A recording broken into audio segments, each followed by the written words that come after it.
Hello! Today we're going to be discussing the anatomy of a long bone. The terms are right here on the board that we're going to be discussing. Let's start with kind of the outer aspect of this long bone.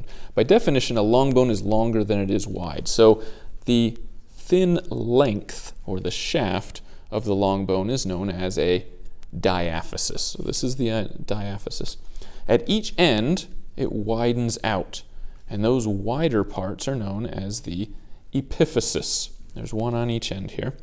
Now, when this bone is in the body, there's going to be a proximal epiphysis and a distal epiphysis.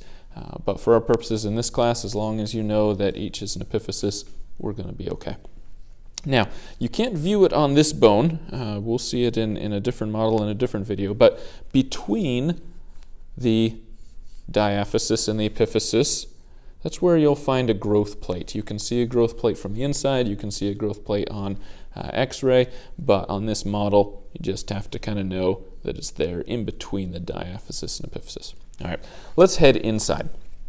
The outermost layer of bone is a thin, hard substance known as the periosteum. Think perimeter, peri, around, osteo, bone. So the periosteum, it's what I'm touching here. It's not thick at all, it's quite thin.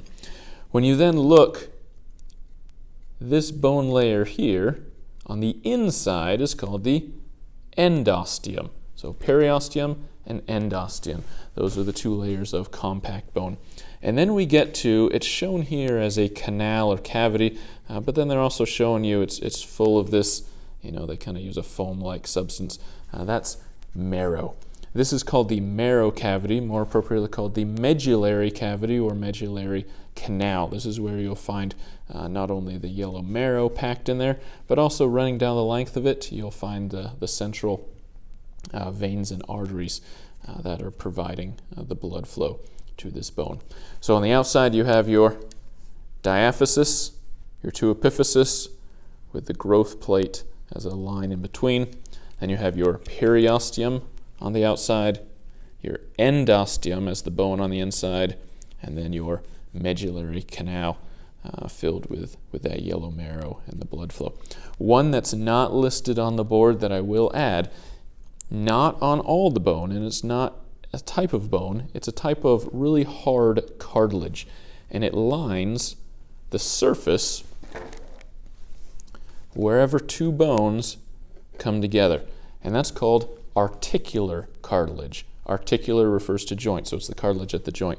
So we don't want two bones rubbing against each other, that's going to wear them down, so instead there's articular cartilage, a really hard substance that's pretty slick and slippery that they can just kind of rub up against. All right, so that is the anatomy of a long bone.